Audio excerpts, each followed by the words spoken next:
ભાવમાં ભડકાથી દેશના સામાન્ય માણસમાં નારાજગી અને રાજકીય ગરમાવા વચ્ચે રાહતરૂપ સમાચાર સામે આવ્યા છે।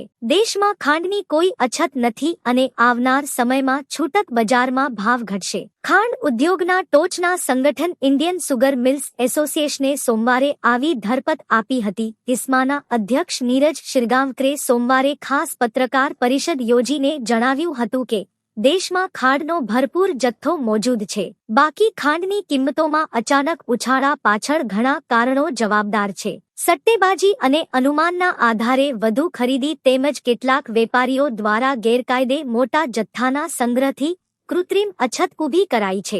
ઇસ્મા વડાના જણાવ્યાનુસાર સરકાર તરફથી 10 લાખ ટન કાચી ખાંડની ડ્યુટી મુક્ત આયાતની છૂટ અપાયા પછી ખાંડની કિંમતો પરનું દબાણ હવે જલ્દી ઘટવા માંડશે। સપ્ટેમ્બરના અંત સુધી દેશમાં લગભગ 35 લાખ ટન ખાંડનો ક્લોઝિંગ સ્ટોક રહેવાનું અનુમાન છે। મતલબ એ થયો કે દેશની ઘરેલું માંગને પૂરી કરવા માટે પૂરતો જથ્થો ઉપલબ્ધ રહેશે। એ જ કારણ છે કે આવનારા દિવસો દરમિયાન બજારમાં પુરવઠાનું ચિત્ર સુધરવાથી ખાંડની છૂટક વેચાણ કિંમત પણ ઓછી થવા લાગશે। ઇસ્માના અધ્યક્ષ નીરજ શિરગાંવકરે મહત્વની માહિતી આપતા કહ્યું હતું કે ખાંડ મિલોનું સંચાલન 15મી ઓક્ટોબરથી શરૂ થઈ શકે છે।